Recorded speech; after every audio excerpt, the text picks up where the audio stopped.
Et c'est parfait. Très bien. Merci beaucoup d'être venu. Merci d'assister à notre soirée spéciale, notre soirée hors série, euh, qui, qui a un lien, qui a un lien avec le programme que nous étudions cet hiver, qui est la force.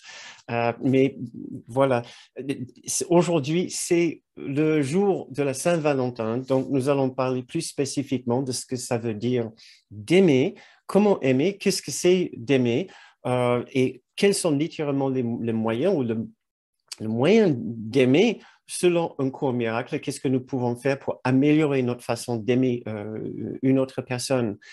Euh, donc, nous n'avons pas besoin d'être en couple, vous imaginez bien, pour apprécier et bénéficier de la séance ce soir, puisque un cours miracle met toujours la question de l'amour et comment aimer dans un contexte toujours beaucoup plus grand, au-delà de juste une simple relation particulière avec une personne.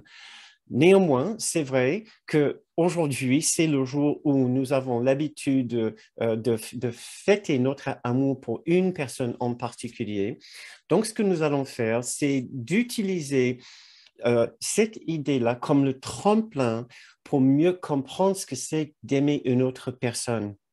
Peu importe la personne que vous décidez d'aimer, tout ce que nous allons faire ce soir s'applique à toutes nos relations avec qui que ce soit.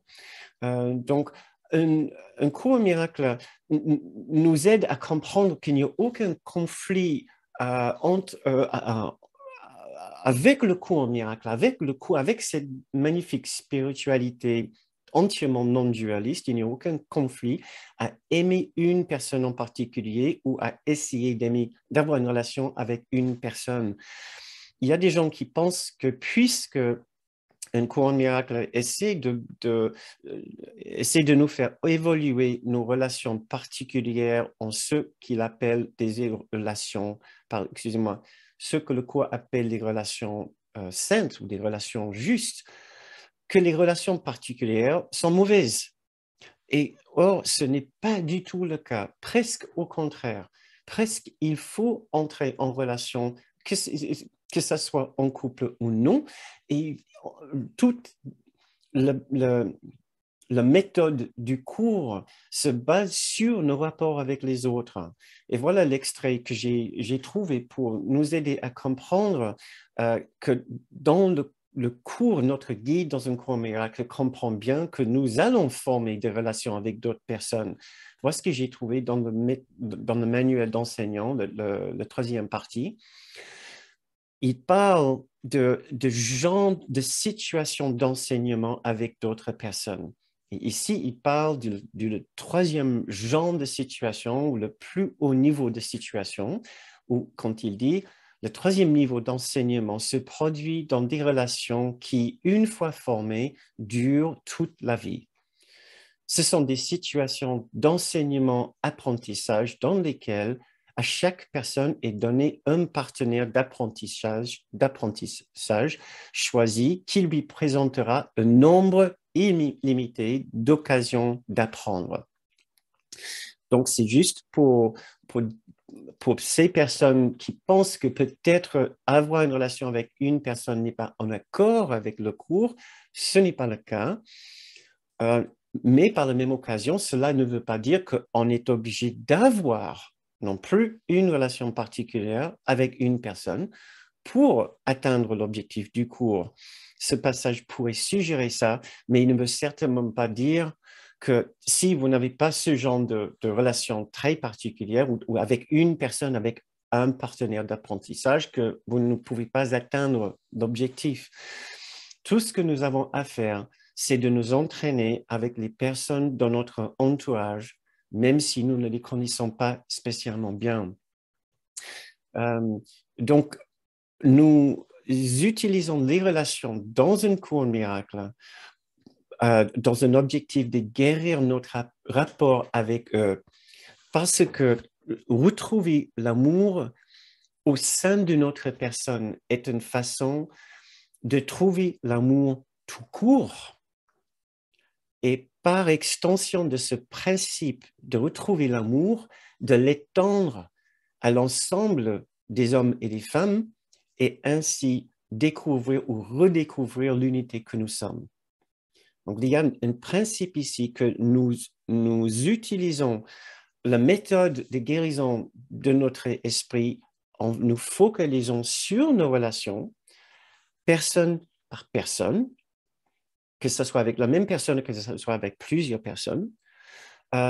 Et ainsi, nous allons développer la capacité de généraliser la guérison que nous avons pratiquée avec une personne à toutes les personnes qui nous entourent, à toutes nos relations et ainsi de suite à toutes les personnes que nous connaissons ou sur lesquelles se pose notre perception.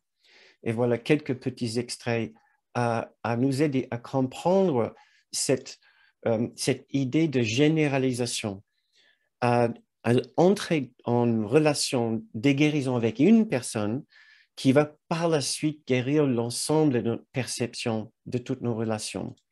Un premier extrait qui nous apprend: si un seul frère se montrait à tes yeux entièrement digne de pardon, un seul frère, alors ton concept de toi-même serait complètement changé. Et c'est ce que nous essayons de faire, c'est de basculer notre conception de nous-mêmes d'un être très particulier à un être beaucoup plus vaste, beaucoup plus large, qui fait partie de cette unité que nous sommes. Et nous pouvons l'atteindre, ce genre de basculement, de transformation de notre perception, en regardant, en apprenant à pardonner une seule personne, si un seul frère. Un autre passage nous dit: il suffit de pardonner entièrement à un frère, à une personne, pour apporter le salut à tous les esprits.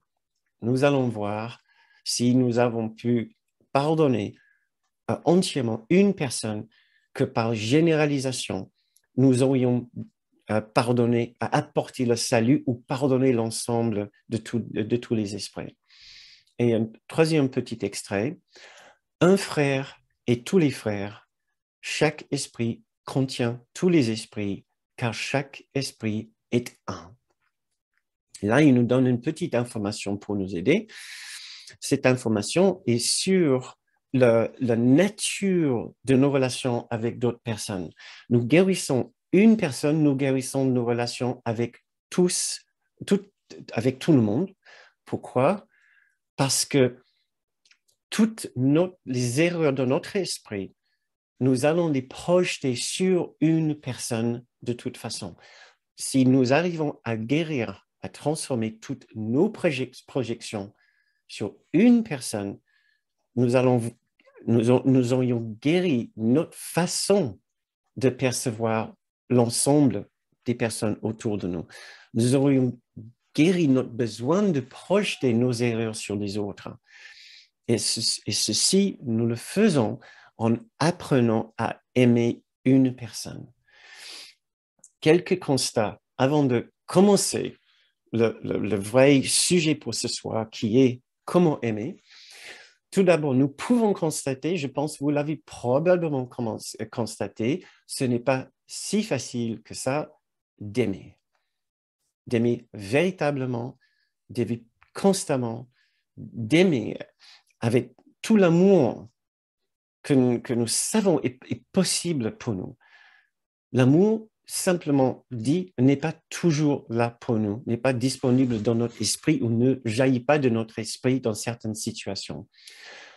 En plus, plus nous affinons notre perception intérieure, notre conscience de nous-mêmes, notre conscience de ce que nous sommes en train de dire et de ressentir, ce qui arrive en faisant un travail sur l'esprit, plus nous allons voir des situations où notre amour manque, il y a une absence d'amour en nous.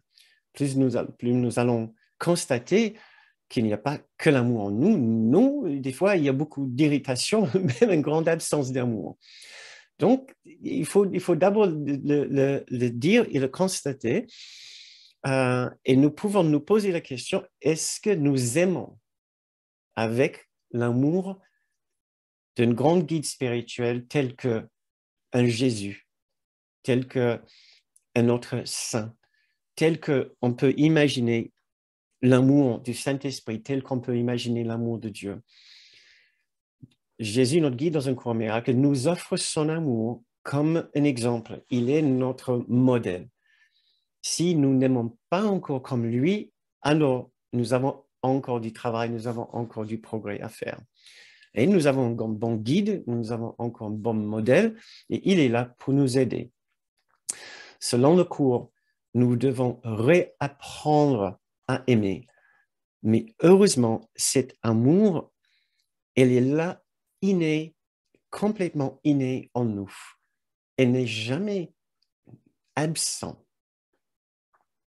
Donc, même au moment où vous êtes face à un moment difficile pour trouver l'amour en vous, vous pouvez rester rassuré qu'il est là. Il ne vous a pas quitté et maintenant, c'est une question de rouvrir la porte vers cet amour.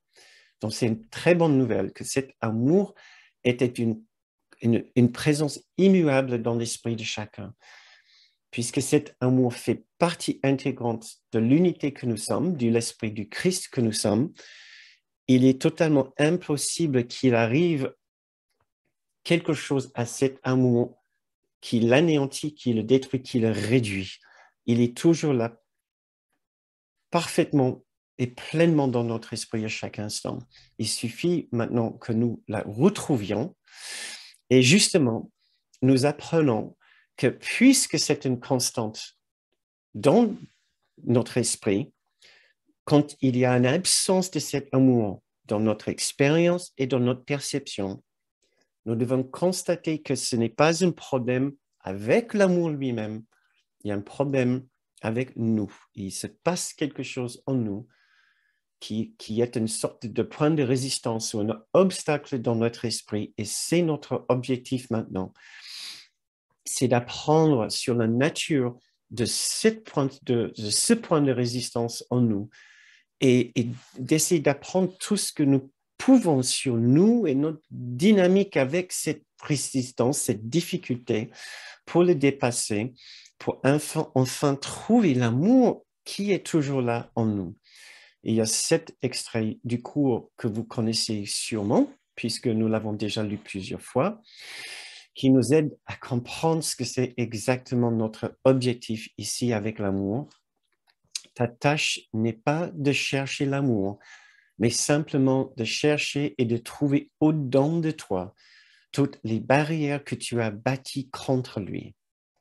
Il n'est pas nécessaire de chercher ce qui est vrai, mais il est nécessaire de chercher ce qui est faux.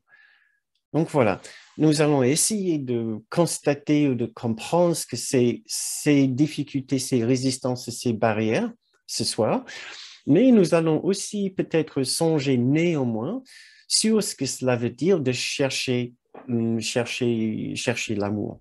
Puisqu'il dit ici, il n'est pas nécessaire de chercher ce qui est vrai. Pourtant, il nous offre comme beaucoup de méditation dans le livre d'exercices qui nous demande justement de faire ceci.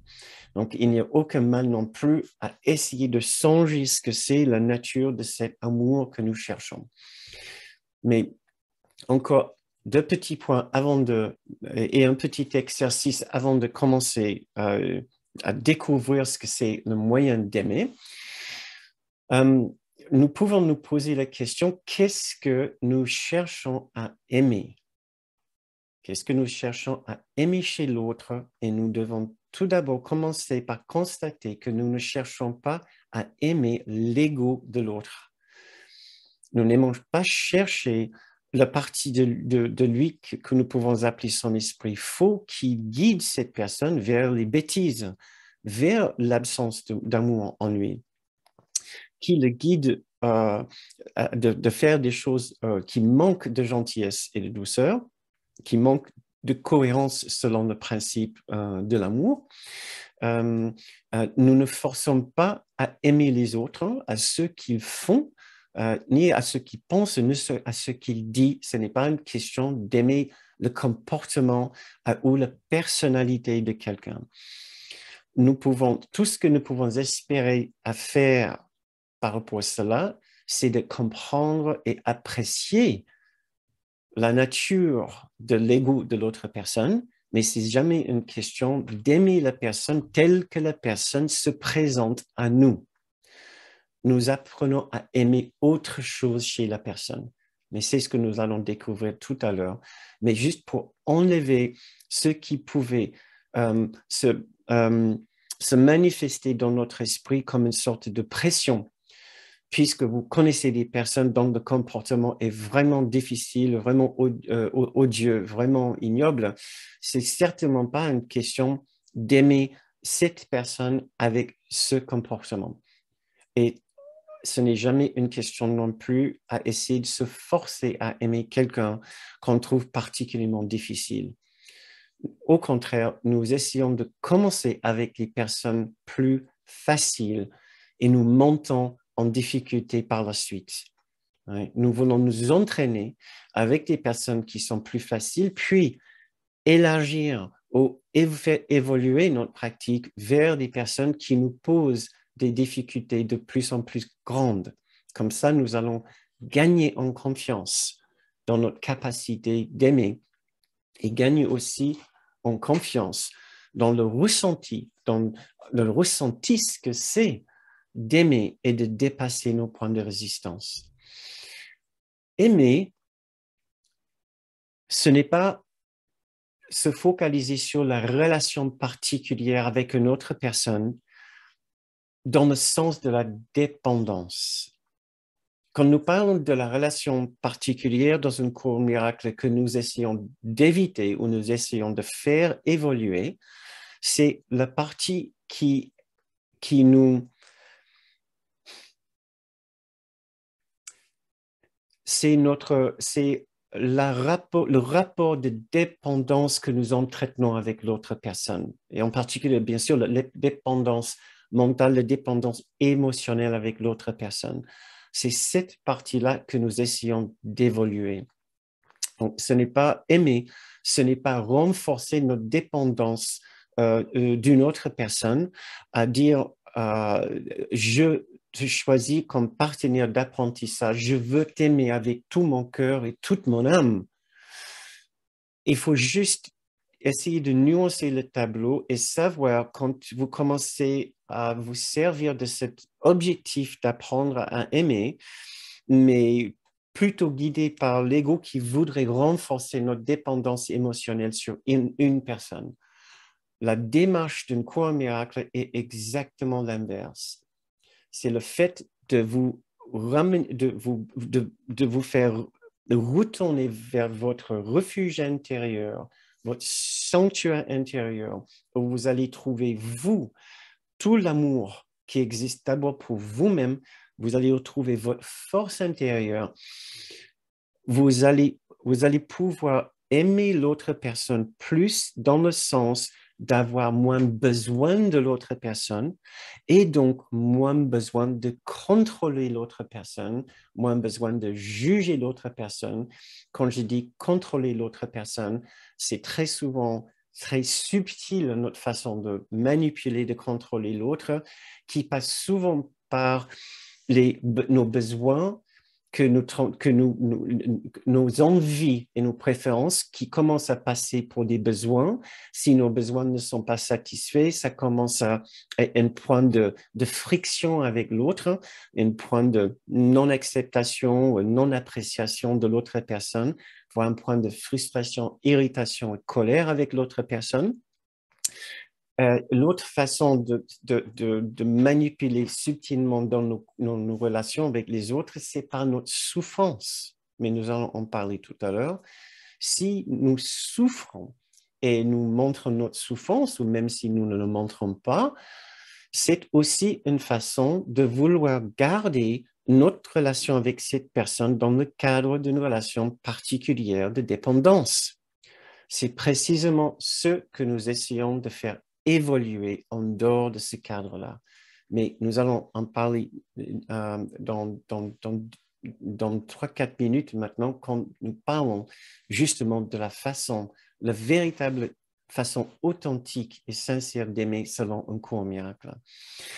Mais tout d'abord, commençons avec un petit exercice qui va nous aider à réfléchir chacun pour soi-même. La question que nous allons nous poser et pour laquelle nous allons trouver plusieurs réponses, c'est comment aimer. Qu'est-ce que ça veut dire d'aimer et aimer pour vous? Comment est-ce que nous faisons pour aimer? Donc, si vous regardez ceci en replay, je vous invite juste à réfléchir pour vous-même, à mettre en pause, si vous voulez, la séance, le temps de réfléchir pour vous-même ce que ça veut dire avant d'écouter les réponses que moi j'ai formulées. Et pour ceux qui sont ici ce soir, qui participent à notre séance, si vous avez envie, vous pouvez ouvrir votre fil de chat en cliquant sur le bouton discussion et vous pouvez partager avec nous, si vous avez envie, votre idée, vos idées. Qu'est-ce que ça veut dire pour vous d'aimer une autre personne? Songeons un instant à ce que cela veut dire pour nous, intériorisons-nous. Essayons de trouver un peu d'inspiration. Essayons de trouver l'endroit en nous où nous avons une sorte de connaissance innée.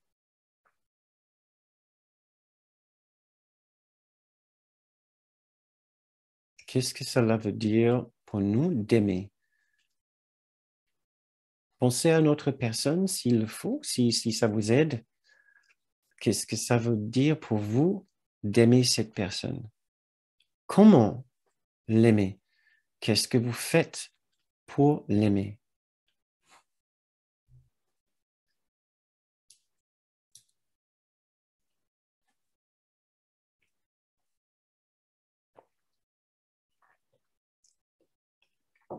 Il y a quelques réponses qui commencent à entrer dans le fil de chat que je vais lire.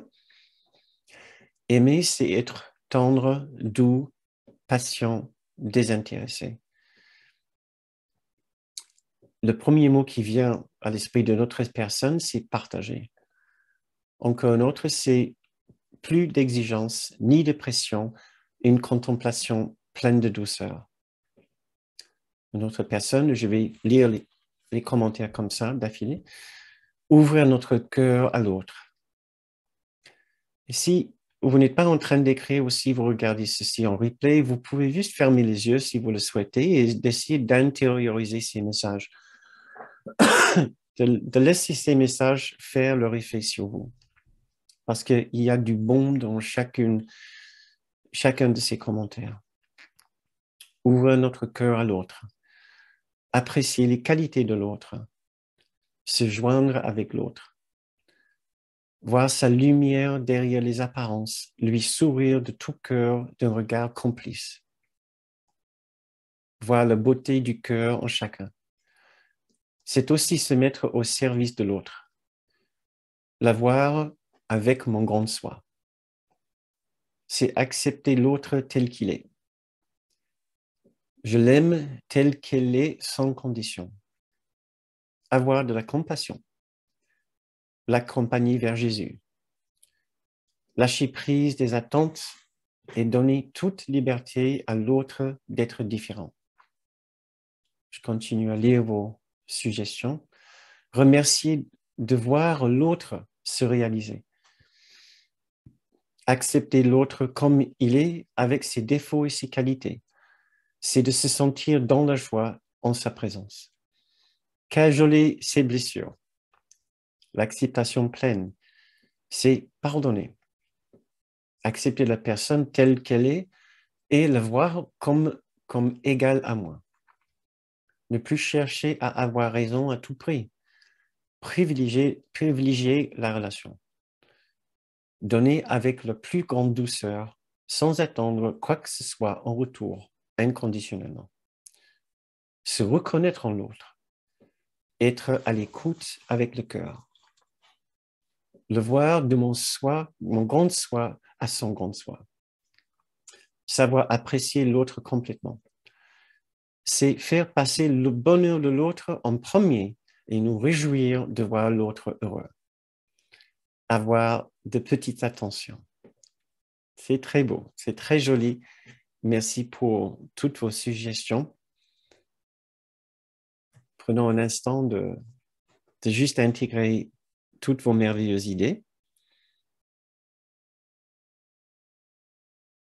Encore une autre suggestion. Ne voir que le bon chez l'autre. Très bien. J'ai essayé de faire ma propre liste de suggestions basée sur le cours et je vois beaucoup de rapports et de parallèles avec vos suggestions. J'ai commencé avec aimer, c'est tout d'abord se pardonner pour sa difficulté d'aimer. C'est de faire la paix avec soi-même pour son amour imparfait. C'est faire la paix avec nous-mêmes pour notre amour imparfait. Parce que nous aimons d'une façon imparfaite. Donc, tout d'abord, je pensais que c'était nécessaire pour introduire ce sujet. C'est de constater que notre amour n'est pas encore parfait et si nous ne faisons pas attention, la prochaine fois que nous nous voyons dans un instant manquant d'amour, tout en sachant que notre but, c'est d'aimer, nous risquons d'être encore plus frustrés et de nous juger, ce qui va porter encore plus de pression sur nous avec notre déception. Je pensais que peut-être tout d'abord, si on essaie de proposer une sorte de programme complet pour apprendre à aimer, nous devons constater notre difficulté d'aimer et de retrouver notre innocence, de nous souvenir de notre innocence et notre perfection au-delà de notre amour imparfait. Nous pouvons essayer de comprendre pourquoi notre amour est encore imparfait. Vous vous souvenez peut-être des autres séances que nous avons faites. Pourquoi justement notre amour est imparfait? C'est parce que nous sommes toujours un peu attachés à la séparation et la séparation, c'est aussi un attachement, mine de rien, malgré nous, à la culpabilité, à la particularité et même à un sentiment de manque. Oui, tout ceci qui sera projeté dans l'intimité de nos relations.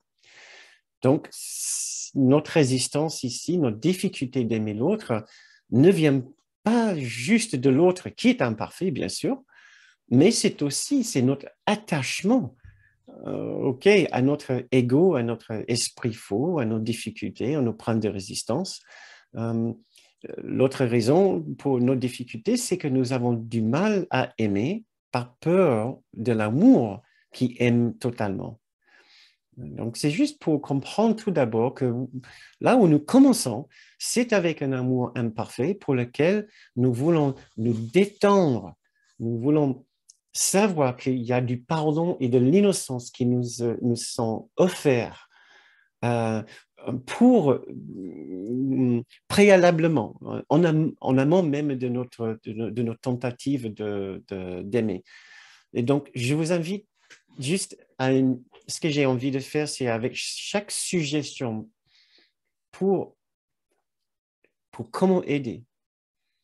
J'ai envie de nous inviter à un petit instant d'intériorisation où nous essayons de pratiquer cette idée. Donc, si vous voulez bien, vous pouvez fermer les yeux ou juste réfléchir en détournant votre regard à essayer de trouver la paix avec vous-même pour votre amour qui est imparfait et de retrouver l'amour qui vous aime malgré votre amour imparfait. Essayons de méditer 1 minute sur ceci. Vous, comme moi, vous avez fait des erreurs dans vos tentatives d'aimer, des erreurs dans vos relations. Votre amour n'a pas toujours été parfait. Peut-être au contraire, peut-être vous avez connu même des moments d'énervement, de grands jugements, de condamnation, d'accusation. Ce n'est pas parce que nous sommes des étudiants de la spiritualité, des étudiants d'un cours miracle que soudain, notre amour devient parfait et nous maîtrisons entièrement les relations. Parfois, un tel chemin peut même exacerber pendant un certain temps nos difficultés relationnelles. Donc, essayons de chercher en nous le pardon pour nos difficultés d'aimer. C'est ce qui va nous aider beaucoup avec les autres étapes quand il s'agit d'apprendre à aimer. Trouvons la paix avec notre amour imparfait. Une autre chose que nous pouvons faire en préparation pour enfin essayer nos efforts pour aimer une autre personne, c'est de constater la bonté de notre esprit, la bonté de notre pratique, la bonté de notre désir d'apprendre à aimer cette personne sincèrement. Notre amour a été imparfait, mais néanmoins, nous avons continué à essayer d'aimer. Et nous continuons à essayer d'aimer. Et nous allons continuer à essayer d'aimer cette personne, malgré les difficultés que nous pouvons constater dans cette relation, en cette personne ou avec nous-mêmes. C'est bon. Essayez de ressentir la bonté dans notre esprit. Essayez de ressentir de la gratitude pour vos efforts d'aimer et de dépasser vos points de résistance. Chaque effort que nous faisons est reçu avec la plus grande gratitude par nos guides, par Jésus, par le Saint-Esprit. Nos efforts ne sont pas en vain et ne sont pas anodins. Nos efforts sont vraiment importants. Nous ne devons pas arrêter d'essayer d'aimer parce que nous avons échoué. Parce que même avec notre meilleure intention, nous risquons encore d'échouer et de retomber dans l'énervement, l'impatience, la critique, le jugement, la déception et la souffrance et la blessure. C'est un risque. Nous n'allons pas toujours pouvoir trouver le bon chez l'autre. Voilà. Des fois, ça va nous arriver de nous focaliser à nouveau sur tous les torts et les défauts de l'autre. Donc, réfléchissons un instant, méditons un instant sur la bonté en vous, la bonté de votre intention, la bonté de vos efforts et toute la gratitude qui est là pour vous avec chaque effort que vous faites pour dépasser vos résistances, dépasser votre frustration, votre impatience, dépasser votre blessure, transformer votre souffrance et vos douleurs et chercher l'amour, chercher de la douceur, chercher autre chose au-delà de votre souffrance, au-delà de votre déception avec les autres. Essayez de ressentir la gratitude pour vos efforts.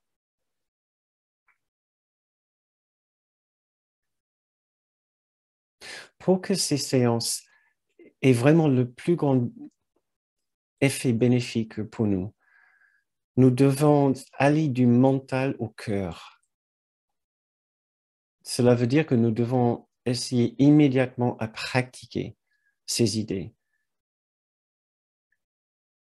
Si vous regardez ceci en replay, mettez cette vidéo en pause si nécessaire, le temps de vous donner une opportunité de vraiment ressentir ce que nous essayons de faire ici. Le temps de vraiment encourager votre esprit à s'engager dans un changement profond. Et maintenant, aimer, c'est innocenter l'autre. Tant que nous gardons nos ressentiments et nos blessures comme preuve des maladresses de l'autre, notre amour ne sera pas fort et risque à tout moment de basculer à nouveau dans le jugement et la colère. Ce sera toujours un amour conditionnel. Et inconsciemment, nous sommes en train de dire, tant que la personne ne refait pas la même bêtise, alors l'autre va recevoir notre amour. Mais si nous gardons dans notre esprit une liste des maladresses, les fêlures, les imperfections, les blessures que l'autre a occasionnées,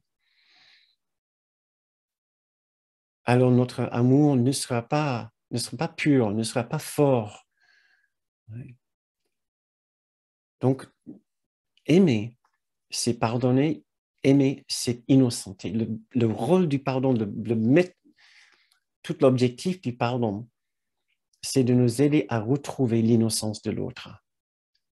Puisque toutes nos points de souffrance, toutes nos blessures, toutes les imperfections de l'autre qui ont de l'importance pour nous, c'est une preuve pour nous de sa culpabilité, et sa culpabilité pour nous va toujours nous empêcher de l'aimer entièrement, parce que nous allons toujours considérer qu'il ne mérite pas entièrement notre amour.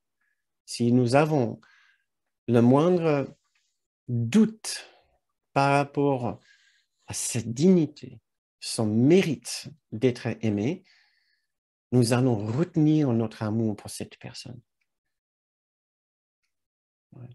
Un cours miracle nous aide avec un passage dans le chapitre 12, la première section, paragraphe 8. Donc, chapitre 12, première section, paragraphe 8, à comprendre que nous devons impérativement apprendre à réinterpréter les maladresses de l'autre, les expressions de son ego. Nous pouvons les réinterpréter comme les appels à l'aide ou les appels à l'amour. Comme les appels à l'aide ou les appels à l'amour. Et c'est un travail à très, très longue haleine. C'est un travail qui demande toutes les forces et toute l'attention de notre esprit. C'est de regarder l'autre et voir que les écarts du comportement que nous attendons de lui ne sont qu'une expression de sa confusion et ne sont pas une expression de sa méchanceté, sa bêtise. Nous l'accusons souvent, l'autre, d'être méchant ou d'être bête. Oui, ce ne veut pas dire que les gens ne sont pas ignorants ou méchants ou malveillants. La question, c'est pourquoi est-ce qu'ils sont ignorants et pourquoi est-ce qu'ils sont malveillants? C'est toujours à cause de la croyance dans la séparation, une croyance que nous partageons nous-mêmes. Nous nous mettons en égalité avec ces personnes-là et nous comprenons que chaque maladresse, chaque imperfection est une expression d'une erreur dans son esprit. Et en dessous de cette erreur, il nous appelle à l'aide. Il nous appelle pour l'aider à ne pas nous fâcher et à ne pas le critiquer. Il nous pousse parfois dans nos retranchements et il veut nous obliger presque à le juger, à nous fâcher, soit à nous écrouler de culpabilité, de honte, ou soit de nous fâcher avec lui ou avec elle. Et notre objectif, c'est d'essayer de résister à cette tentation, de suivre cet élan, un peu comme un enfant qui essaie de nous pousser à nous fâcher. Ouais. Et nous résistons, nous comprenons d'où ça vient. Il teste les limites. Un adulte, c'est pareil. Il teste les limites. Jusqu'où est-ce que tu vas avec ton esprit juste? C'est là où nous devons faire un effort particulier pour revenir à notre sanctuaire intérieur. C'est pour ça que nous faisons autant d'exercices pour retrouver et rebâtir et ressentir à nouveau notre sanctuaire intérieur là où nous sommes en sécurité, plus nous arrivons à nous réfugier dans notre sanctuaire intérieur là où nous trouvons tout ce qu'il nous faut émotionnellement et psychiquement, cela va réduire notre dépendance de l'autre personne pour nous donner cette sécurité émotionnelle et psychique.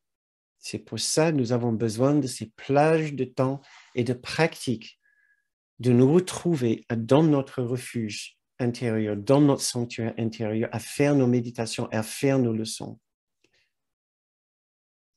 C'est une étape particulièrement difficile. Nous allons revenir dessus dans la dernière partie de cette séance, parce que c'est cette activité-là où nous essayons de réinterpréter chaque maladresse de l'autre comme une simple bêtise qui va diminuer l'importance de notre histoire personnelle de souffrance et de blessure. Et s'il y a une chose que notre particularité déteste, c'est de diminuer l'importance de notre histoire personnelle de souffrance et de blessure, puisque c'est ce que nous pensons être. C'est comme si on nous demandait d'oublier notre histoire, d'arrêter d'exister en tant que la personne que nous avons toujours été. Mais nous allons retrouver ça tout à l'heure. Un petit instant avec moi, je vous invite maintenant. C'est un exercice que nous devons prendre l'habitude de faire tous les jours. Avec moi, essayez de vous souvenir d'une certaine petite maladresse chez quelqu'un que dans votre entourage. Ça peut être un parent, un enfant ou votre partenaire de vie. Et essayez juste légèrement maintenant d'essayer de réinterpréter ça comme venant d'un point de confusion dans son esprit. Si quelqu'un s'exprime d'une façon qui manque de gentillesse, de douceur et de sagesse, ça peut être seulement parce que cette personne a oublié qui elle est véritablement. Et elle s'est confondue avec un être séparé, exilé, coupé de l'amour qui est sa véritable nature et par la suite qui ressent une condamnation pour cet acte de séparation. C'est la seule chose qui explique le comportement de cette personne. C'est la seule explication qui peut guérir le mal dans notre esprit, qui peut nous aider à pardonner cette personne pour ses imperfections. C'est le pardon authentique, c'est le pardon universel, c'est le pardon de la séparation que cette personne a accepté dans l'esprit.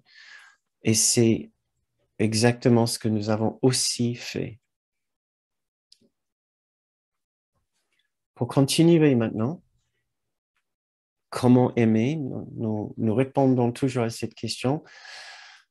Aimer, c'est de ne pas oublier le bon chez l'autre. Et j'ai vu qu'il y a quelqu'un qui a parlé de ça spécifiquement dans le fil de chat. Donc, dans la suggestion précédente, nous avons notre amour, notre relation imparfaite avec une autre personne peut nous faire focaliser un peu trop sur les maladresses de l'autre et pas assez sur le bon chez l'autre. Donc, dans le sujet précédent, nous avons parlé de notre tendance à regarder un peu trop les maladresses de l'autre, mettre trop d'importance dessus et la nécessité de le transformer. Maintenant, dans cette façon d'aimer, nous regardons l'importance de ne pas oublier le bon chez l'autre. Ça veut dire aussi de nous souvenir de l'esprit du Christ qui brille dans l'esprit de l'autre. J'ai trouvé cet très bel extrait du cours qui nous aide à comprendre un peu plus ce que nous sommes censés faire.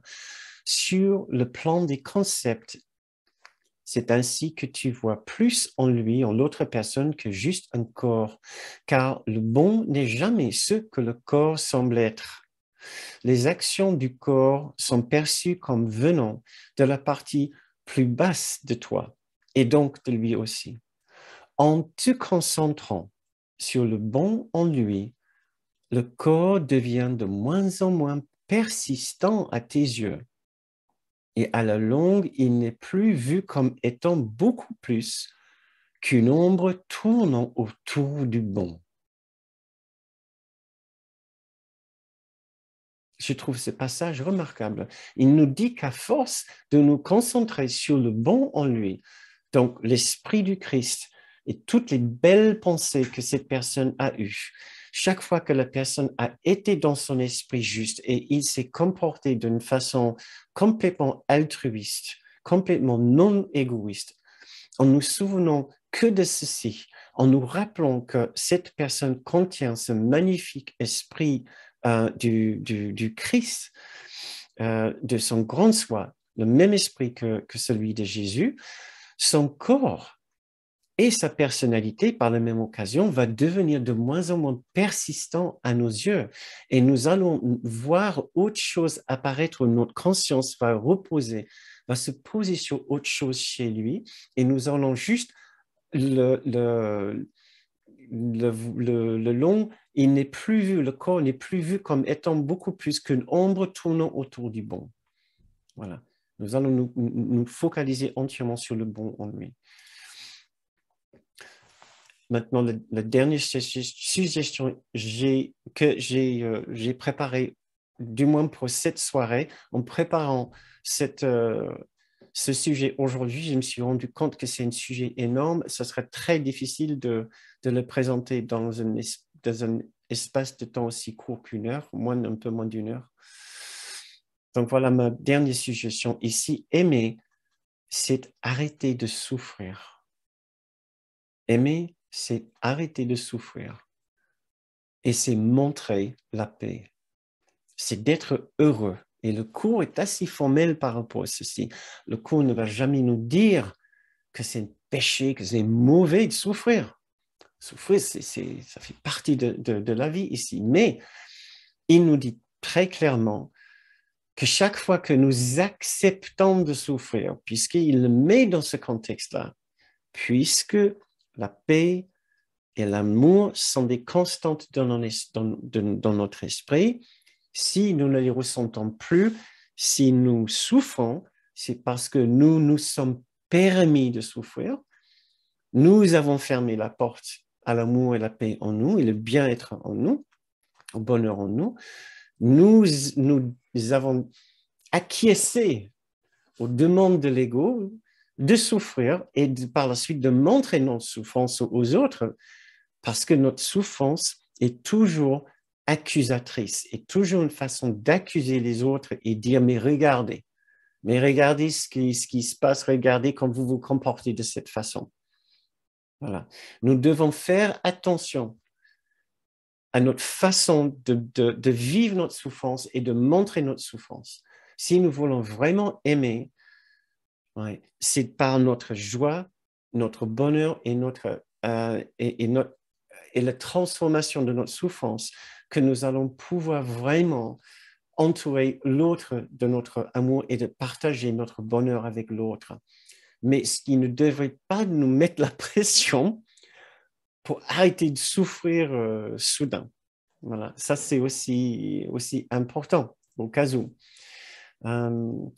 Donc, juste un instant d'intériorisation, pas très longtemps. J'essaie pour essayer d'intégrer ce message, que pour vraiment compléter notre programme d'amour dans notre relation intime avec les autres, nous devons devenir sensibles à la façon dont nous nous présentons dans notre couple ou avec l'autre personne.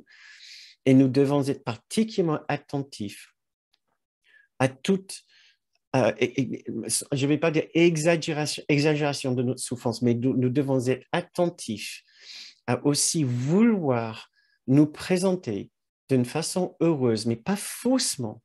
C'est juste être attentif au fait que nous pouvons être devenus, comme beaucoup, accros et addicts à notre façon de nous présenter, pas totalement heureux. Et quelque part, c'est toujours une façon de subtilement de ne pas entourer l'autre avec notre amour, avec l'amour de Jésus. C'est toujours fait subtilement une façon de manipuler l'autre et pour susciter la compassion et la pitié et l'attention de l'autre. Nous devons juste être un peu sensibles à ça. Je voulais ajouter ça à la fin, puisque c'est tellement important dans une cour miracle. Maintenant, juste avant notre méditation pour finir la séance ce soir, je voulais vous rappeler un petit sujet que nous avons touché tout à l'heure. C'est la raison pour laquelle c'est tellement difficile d'aimer d'une façon authentique et constante. Pour comprendre ce niveau de résistance, il faut comprendre que l'amour que nous essayons de donner n'est pas juste un beau sentiment altruiste. L'amour que nous essayons de donner, c'est un amour que nous essayons d'être. Parce que l'amour n'est pas un sentiment, l'amour est une identité. Et ce n'est pas l'identité de notre petit soi, le véritable amour. L'amour particulier, oui, mais l'amour universel, l'amour de Dieu, non. Oui. Ça ne vient pas, ça n'appartient pas à notre petit soi, ça appartient à notre grand soi. Mais nous n'avons pas encore entièrement l'habitude de notre grand soi parce que notre grand soi n'est pas particulier. Donc, malgré nous, nous risquons de ressentir une vraie difficulté d'aimer de cette façon complète et complètement sans arrière-pensée. Ça va prendre du temps. Mais c'est le chemin. C'est le chemin d'être en couple, d'être avec les personnes d'une façon intime dans notre entourage, que ce soit avec notre partenaire de vie ou avec nos parents, et d'utiliser ces relations particulières pour le but de les transformer, pour que nous puissions enfin transformer notre amour conditionnel en un amour complètement inconditionnel, notre amour impur dans un amour totalement pur. Et si nous voyons que nous retombons à ressentir de la friction, de la tension, de la frustration ou de la souffrance, nous pouvons juste constater c'est notre peur d'aimer pleinement. C'est tout ce que c'est. Et ce n'est pas un péché, ce n'est pas un problème, ce n'est pas une faute. C'est juste notre peur d'aimer tel que l'amour aime. Voilà. Si vous voulez lire un passage sur un texte sur ceci très important, je vous conseille de regarder dans les obstacles à la paix, le dernier obstacle, la peur de Dieu. Voilà. Et il nous dit très précisément, juste à l'instant, quand nous avons enlevé tous les autres obstacles à l'amour de Dieu, à notre amour pour Dieu et son amour pour nous, comme je lis ici, tu te tiens terrorisé devant ce que tu avais juré à l'ego de ne jamais regarder, l'amour pur. Et à ce moment-là, nous nous recroquevillons, nous retournons vers l'ego, vers, comme il dit, la culpabilité, vers la mort, vers la peur, vers la vengeance. Voilà, pour protéger notre demeure, tout ceci entre guillemets dans ce passage-là, pour protéger notre demeure, ce qui est la particularité de l'ego, la petite identité de l'ego. Donc voilà. Mais maintenant, après tout ceci, il y avait pas mal de choses que j'avais envie de partager avec vous ce soir.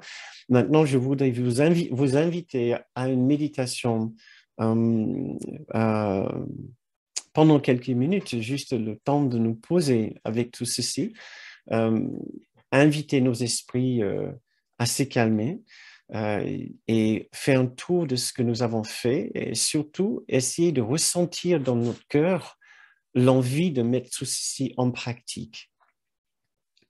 Ce que j'ai pensé faire, c'est que nos séances du jeudi soir sont pour but de faire de nous offrir les temps de pratique du cours avec des méditations. Donc, nous allons faire ce jeudi prochain, le jeudi 14, 15, 16, 17, donc 17 février, une méditation sur l'amour, sur l'acceptation de l'amour, ce que cela veut dire de ressentir l'amour. Donc, voilà. Ici, maintenant, nous allons faire juste une version très courte de cette même méditation. Donc, je vous invite à juste fermer les yeux doucement ou baisser votre regard. Ainsi, nous allons pouvoir nous intérioriser ensemble quelques minutes pour finir cette séance. Essayez de ressentir que notre pensée, essayez de ressentir notre pensée ralentir.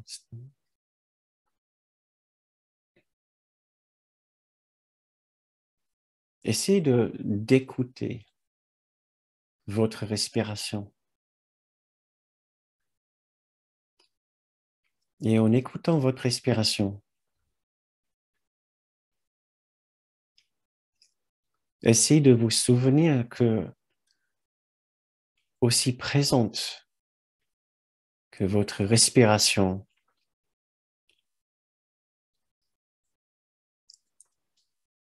l'amour est aussi présent. Si vous respirez, vous aimez. L'amour n'est pas séparé de votre respiration. Et nous ne parlons pas forcément de la respiration de notre corps. Nous pouvons parler de la respiration de notre esprit.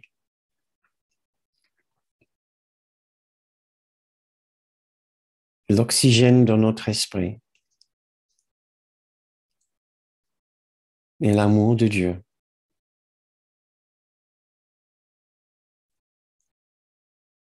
Et l'amour de notre grand frère Jésus.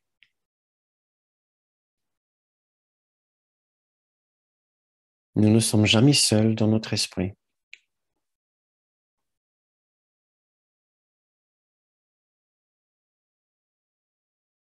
Et dans toutes nos relations, nous sommes accompagnés par leur amour.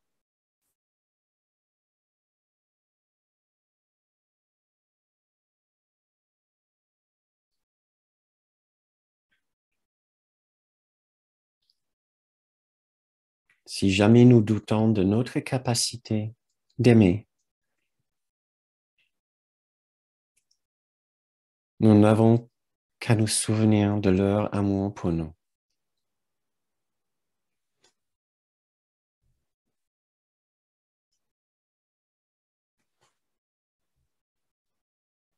Nous allons terminer cette séance en essayant de ressentir notre dignité d'être aimé par leur amour.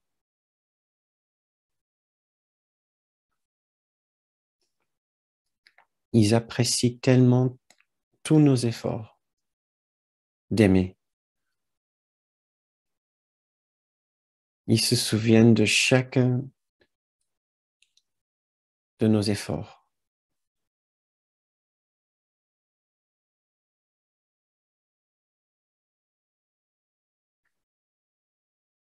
Ils ne se souviennent de rien d'autre.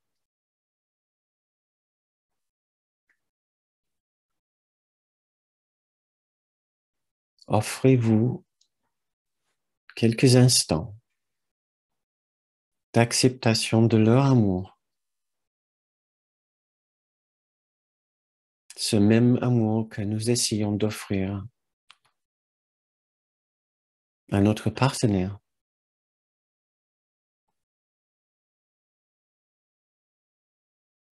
à toutes les personnes que nous aimons.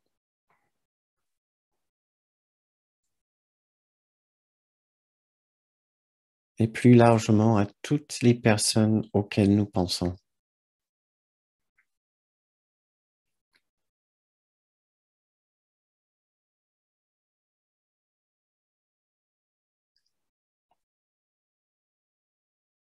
Ainsi, nous allons tisser un fil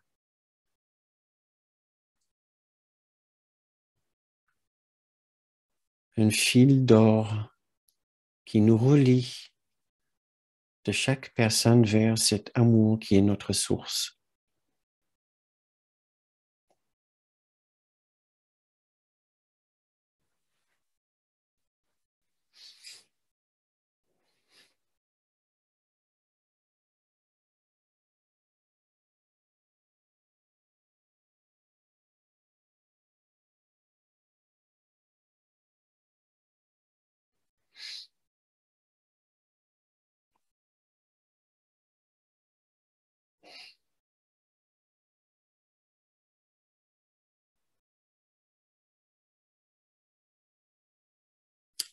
Très bien. C'est la fin de notre méditation et la fin de notre séance. Quand vous vous sentez prêt, je vous invite à ouvrir vos yeux et vous tourner votre regard vers nous.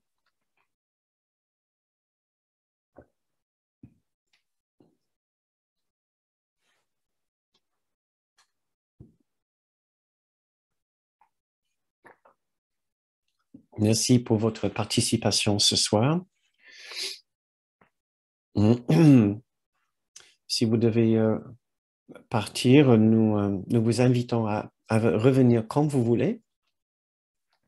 Pour les autres qui peuvent rester encore un petit peu, nous pouvons rester encore 10 minutes à parler avec vous, à parler ensemble, à discuter, à échanger, à voir vos réactions, vos commentaires, vos suggestions.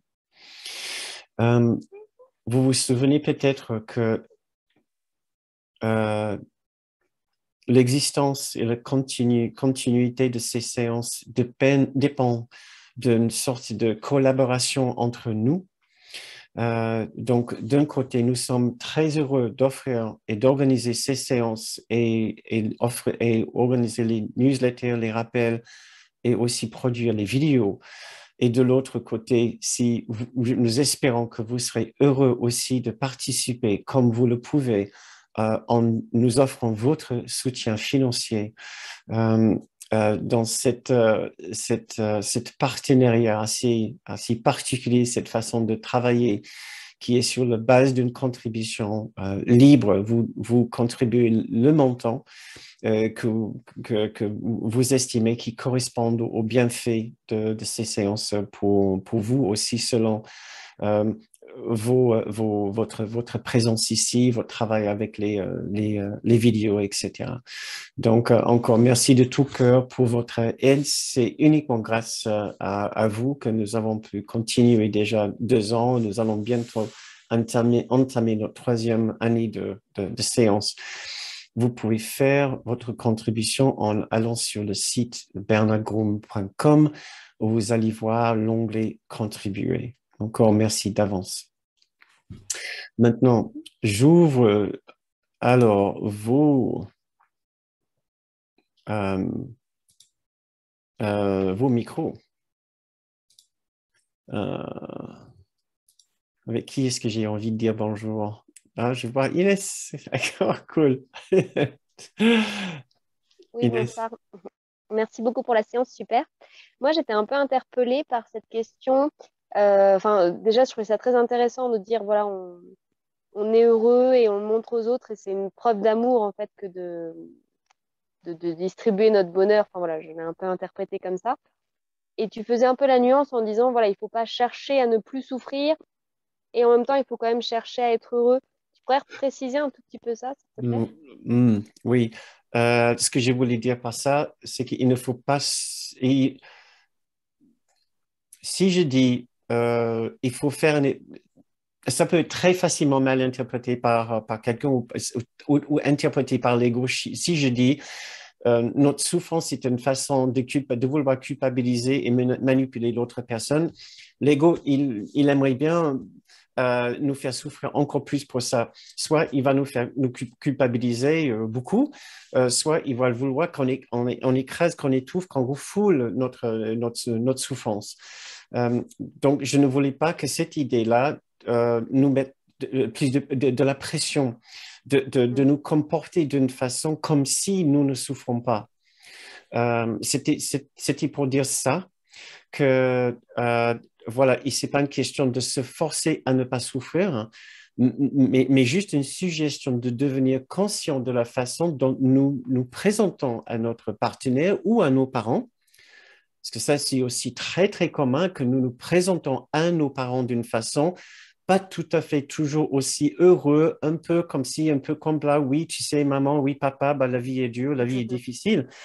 Il y a une subtile manipulation là qui n'est pas assumer sa force et sa présence avec d'autres êtres et de les rassurer que je suis aimé et en sécurité parce que j'appartiens à l'unité de Dieu.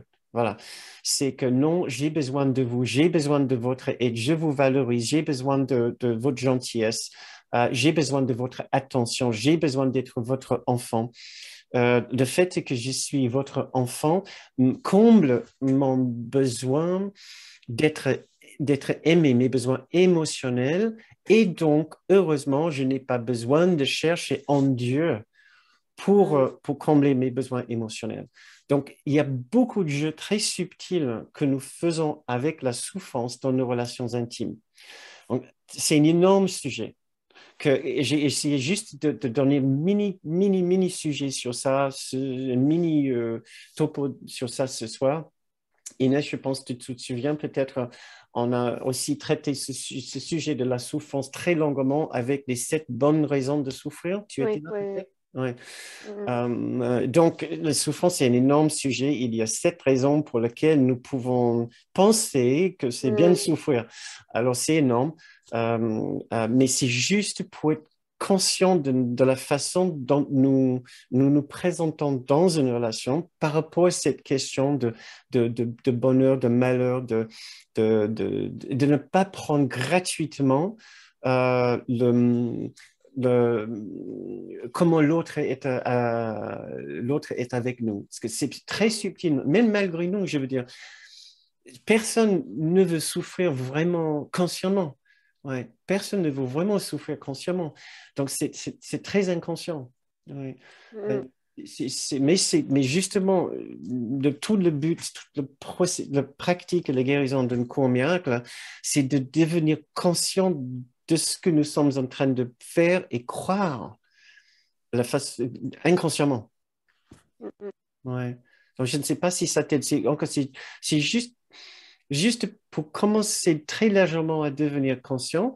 Est-ce que je dis que je veux aimer cette personne, mais si je vois que je me présente d'une certaine façon à cette personne constamment, et cette façon manque de joie et de bonheur, quel est le message je suis en train de donner à cette personne? Est-ce que c'est ma façon vraiment, la façon dont je veux aimer cette personne? C'est Mm. juste commencer cette interrogation. Ouais. C'est difficile. Non, mais c'est très, très subtil en fait. Et plus ça va, plus ça rentre dans la subtilité. Et plus Hmm. les années passent avec la pratique et plus il faut trouver la voie du milieu entre un côté rejeter toute la souffrance et de l'autre côté dire ok, j'ai le droit de souffrir, mais en même temps, quelle est son utilité pour moi en ce moment? Est-ce que ça m'est vraiment utile? C'est Et c'est c'est- ça, ouais. Ça nous fait vraiment, vraiment travailler, ouais. Surtout en relation, en couple, parce qu'on a des besoins, on a des attentes, et quand ce n'est pas rempli, est-ce qu'on a le droit de souffrir ou pas? Est-ce qu'on démontre la souffrance? Est-ce qu'on en parle? Est-ce qu'on dit, mais attends, là, quand tu fais ceci, moi, je n'aime pas trop. Euh, donc, il y a toute une discussion par rapport à nos besoins et dans un cours miracle, nous apprenons que voilà, l'idée, c'est de réduire notre attachement à nos besoins, mais il faut être très prudent dans la façon dont on le fait, parce que sinon, pour les gens qui aiment bien être des martyrs, c'est parfait. Je veux dire, je vais juste m'écraser dans mon couple, plus besoin, je vais juste me satisfaire les besoins de l'autre. Et des années après, je me réveille et je dis, pourquoi est-ce que je suis déprimé? C'est parce que je suis je suis le bon de service. Donc, c'est des sujets qui ont besoin vraiment d'être développés, tout à fait. Ouais. Et j'essaie de voir. J'en ai parlé un petit peu dans différentes séances. Je pense que j'ai fait une série sur ça qui s'appelle Les trois besoins que j'ai fait à Fronton en je ne sais pas quelle année, qui parle un petit peu de nos besoins, de nos vrais besoins, et nos faux besoins, nos vrais besoins. J'essaie de voir si j'ai des ressources qu'on peut explorer très vite par rapport à ce sujet. Je sais que j'ai fait des stages sur ça. Je ne sais pas si ça. Bah, je peux Oui, pas oui, donner si, des merci réponses. beaucoup pour ta réponse. C'est très... Ça me D'accord. rappelle beaucoup de choses que tu as déjà dit aussi Ouais, qui font sens. si je me Ouais. souviens bien, je crois que tu prends des notes sur tous tes cahiers. Je suis sûr que tu trouveras plein de choses sur ça. Au Donc, début, je prenais des notes parce que justement, c'était très mental et maintenant, ça, je prends moins de ah, notes. d'accord. Tu laisses venir. Et je peux retrouver dans les notes d'avant, oui, Oui, d'accord. pas mal de choses. Ouais. Ça D'accord. marche. Merci beaucoup, Ça Bernard. marche. Merci, Inès. Euh, Monique, je vois que tu as ouvert ton micro. Est-ce que c'est pour nous dire bonjour? Oui, j'ai pensé à deux choses pendant le travail que tu nous as proposé. La première, c'est que j'ai eu parfois l'impression qu'en qu'en aimant quelque part d'une manière relativement entière, j'ai pu avoir l'impression de pouvoir disparaître quelque part. Et donc, enfin, ça m'a amené à faire retour en arrière. Donc, ça fait un peu écho à ce que tu disais à Inès tout de suite, parce que faut pas non plus se perdre là-dedans, dans la relation. Et puis, la deuxième chose à laquelle je pensais, c'est que portant l'attention sur ce qu'on trouve de meilleur en l'autre, d'abord, ça le renforce en soi, enfin en tous les cas en moi. Et comme on met l'accent sur ce qu'il y a de meilleur, ça entraîne l'autre à aller dans le meilleur et on finit par oublier un petit peu les petits trucs qui nous ont gênés quelque part. Je l'ai pratiqué, ça a quand même, pas toujours, mais ça a donné quelques résultats en tous les cas. Hmm, très bien. Merci beaucoup, Monique. Donc, en nous focalisant sur le bon chez l'autre, ce qui font du bien, ça nous aide à vraiment relativiser tout le reste. Oui, et ça marche aussi avec, enfin, je trouve que le meilleur exemple, c'est avec les enfants, parce on a un peu plus de distance par rapport à leurs bêtises parfois, et donc en valorisant ce qu'il y a de meilleur, eh bien, ils sont entraînés et encouragés. Alors, comme il y a encore un enfant en nous, ça marche aussi, quoi. En tout cas, on apprend dans notre travail avec le cours que tout ce qu'on voit chez l'autre est ce que nous voyons en nous-mêmes. L'autre n'est que le reflet de, de ce que nous voyons et constatons en nous-mêmes. Toutes les difficultés que j'ai avec une autre personne sont le reflet des choses qui sont en moi que je n'ai pas encore pardonné, que je n'ai pas encore conscientisé, puis pardonné. Et tout le bon que je vois chez l'autre, c'est les choses j'ai